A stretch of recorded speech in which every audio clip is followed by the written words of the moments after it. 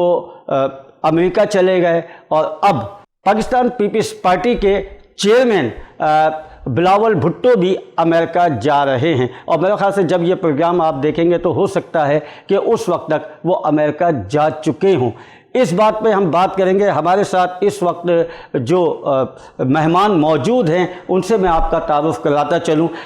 ہمارے درمیان پاکستان PML یعنی پاکستان مسلم لیگ نون کے سینئر رہنما سید اخلاق ہاشمی صاحب موجود ہیں، ہم ان کو خوش آمدید کہتے ہیں، اور اس کے ساتھ ہمارے ساتھ ایک اور شخصیت موجود جو بہت اچھا تجزیہ کرتے ہیں اور بہت اچھی گفتگو بھی کرتے ہیں، اور آپ نے ہمارے ساتھ ان کو کئی پروگراموں میں بھی دیکھا ہوگا،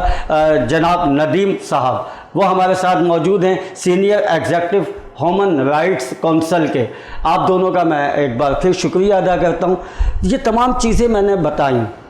کہ ہمارا پاکستان میں جب سندھ اسمبلی بنی، جو ہمارے یہاں اسمبلی کا اجرا ہوا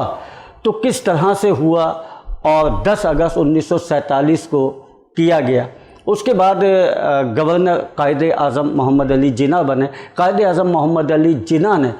اسی اسمبلی میں یہ کہا تھا کہ ہمارے یہاں جتنی بھی اقلیتی رہنے والے لوگ ہیں، جتنی بھی بس زبانیں بولنے والے لوگ ہیں، وہ سب پاکستانی ہیں، چاہے وہ ہندو ہو، چاہے عیسائی ہو، چاہے کوئی بھی مذہب سے تعلق رکھنے والا ہو، وہ سب پاکستانی شہری ہے، اور اس کے وہی حقوق ہیں جو پاکستان کے ایک فرد کے ہوتے ہیں۔ اس کے بعد آج ہم اسمبلیوں میں جو دیکھتے ہیں، جس طرح کا ماحول ہم دیکھ رہے ہیں، اس کے حوالے سے اخلاق ہاشمی صاحب آپ کیا کہیں گے؟ بسم اللہ الرحمن الرحیم۔ جو آپ نے یہ بڑا اچھا تجزیہ پیش کیا ہے پاکستان کے حوالے سے، اور میں سب سے پہلے تو یہ کہوں گا کہ پاکستان جب بنا، یہ کلمے کے لا الہ محمد رسول اللہ کے نام پر بنا، اور ایک اتنی مضبوط ریاست کا جو بنیاد رکھی گئی کہ یہ مسلمان ملکوں کا کی جو ہے نا یہ بنیاد ڈالی گئی جو ہے نا۔ لیکن اس کے بعد جب لیاقت علی خان صاحب کو شہید کر دیا گیا تو وہاں سے پھر جو ہے نا ساری یہ چیزیں شروع ہوتی ہیں۔ اس کے بعد یہ کراچی سے دارالحکومت کو ختم کر دیا جاتا ہے، اور اسلام آباد ایک پہاڑوں میں لے جا کر نا بنا دیا جاتا ہے۔ پاکستان کا دارالخلافہ جو تھا وہ تو ظاہر ہے کراچی تھا، کراچی سے شفٹ کر دیا گیا۔ وہی میں نے کہا کہ سب سے بڑی جو بنیاد، کمزوری کی بنیاد جو ڈالی گئی، کیونکہ پاکستان جب بنا، اس کے پاکستان بننے کے بعد سے اس کے دشمن جو ہے نا جو ابھی تک موجود ہیں، جو پاکستان کو کمزور کرنے کے لیے جو ہے نا مختلف سازشوں میں اور مختلف واقعات میں ملوث رہے۔ تو سب سے پہلے تو ہم نے یہ کیا کہ ہمارے جو وزیر اعظم تھے لیاقت علی خان، جنہیں جو شہید کیا گیا، اور اس کے بعد پھر یہ معاملہ دوسری طرف چل پڑے جو نہیں ہے۔ اس کے بعد بنگلہ دیش جو ہمارا مشرقی پاکستان جو ہمارا بازو تھا، جو ہمارا حصہ تھا،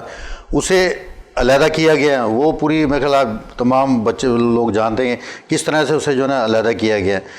اس کے بعد اب آ جاتے ہیں موجودہ جو آپ کے اسمبلی جو ہے، آج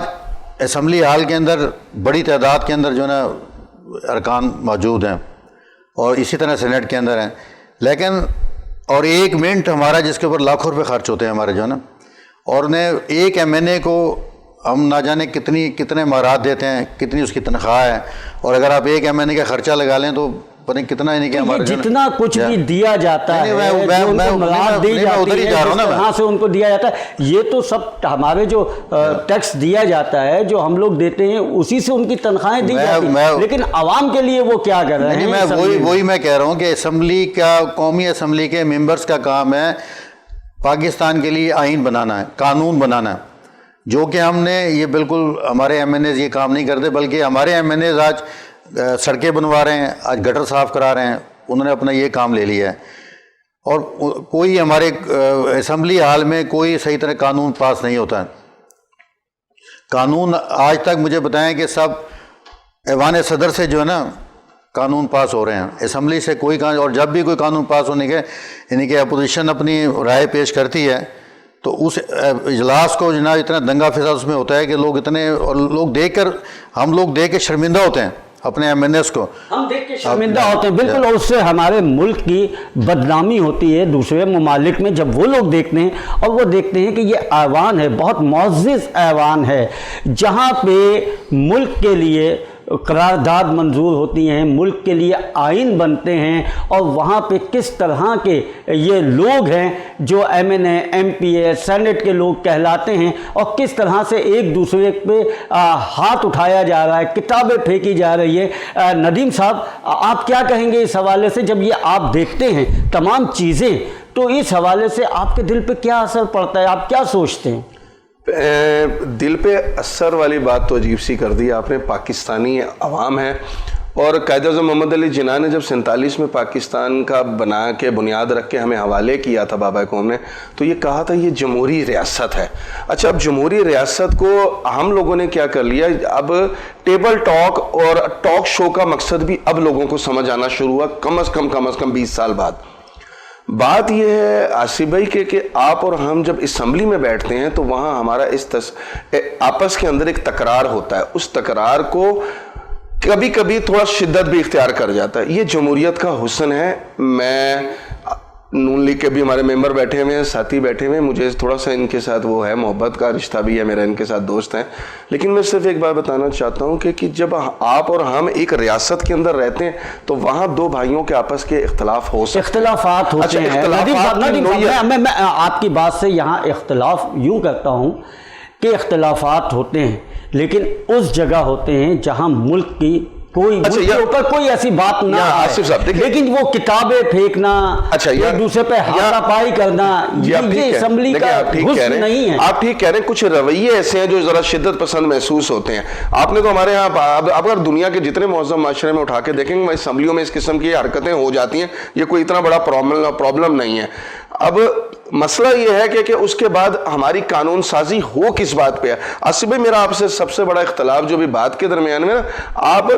جمہوری طرز عمل پہ اعتراض تو کر رہے ہیں، لیکن جمہوری طرز عمل کے ساتھ جو نتائج آ رہی ہیں، جس مقصد کے لیے وہ جمہوری طرز عمل ہم لوگ ڈسٹرائے کر رہے ہیں، آپ اس پہ بات نہیں کر رہے۔ میں یہاں بیٹھا ہوا ہوں ایک انسانی حقوق کے علمبردار کی حیثیت سے، عوامی نمائندہ بھی ہوں، میں عوام کے درمیان میں رہتا ہوں۔ مجھے معلوم ہے اس ٹائم ہمارے ملک میں جو سب سے زیادہ اسمبلی میں بحث و مباحث اور تکرار ہوتی ہے، وہ صرف اپنی حکومت بچاؤ تحریک پہ تو ہوتی ہے، پارٹی بچاؤ تحریک پہ تو ہوتی ہے، قائد بچاؤ تحریک پہ تو ہوتی ہے، لیکن عوام اور اس کے غریب بچاؤ تحریک کے اوپر کبھی بھی ہماری یہ کتاب اگر چلے نا تو میں ان کو سونے کے ہار پہنا دوں۔ اگر یہ کتاب چلے، اگر یہ منہ سے اگر غلط بات بھی بولتے ہیں تو میں ان لوگوں کی تعریف کروں، لیکن عوام کے لیے، اس غریب عوام کے لیے جو آپ اور میں ہیں، ہم آج، آپ یقین کیجئے، کل میں آپ کو ایک ایسی بات بتانے لگا ہوں جو آج کل کراچی کے اندر نارمل ہے، لیکن جب آدمی کے اوپر سے گزرتی ہے تو آدمی کو محسوس ہوتا ہے۔ کل خدا کی بستی کے پاس سے گزر ہوا، 5 افراد کو گن پوائنٹ پہ ہم سب کو لوٹ کے لے گئے۔ اب میں کہنے مقصد ہے، ایک سیف سٹی کا فارمولہ آج سے 20 سال پہلے کم از کم پورے پاکستان میں آیا کہ ہم سیف سٹی کراچی کو، پاکستان کو، باقی بڑے سٹیز کو بنا دیں گے۔ آپ یقین کیجئے 20 سال میں اب تک کسی نے اس موضوع پہ اسمبلی میں بات نہیں کی، کوئی جھگڑا نہیں ہوتا۔ ہاں، وقتی طور پہ کچھ کیبنٹ میں باتیں ہو جاتی ہیں کہ ہم سیف سٹی بنائیں گے، کروڑوں روپے کے کیمرے کھا لیے گئے، بیچ دیے گئے، ہمارا مسئلہ عوام کا پھر بھی حل نہیں ہوا۔ میرا آپ سے صرف اس ٹائم بات کرنے کا مقصد یہ ہے کہ ہم جو بات، اگر اسمبلی کے اندر ہمارا اختلاف بھی ہوتا ہے، جھگڑا بھی ہوتا ہے، تو وہ قائد بچاؤ تحریک، حکومت بچاؤ تحریک اور اس پہ نہ ہو، بلکہ عوام کے اس کے اوپر ہو۔ اخلاق ہاشمی صاحب، آپ کیونکہ ظاہر ہے کہ سیاسی رہنما ہیں اور پاکستان مسلم لیگ نون کی آپ نمائندگی کرتے ہیں،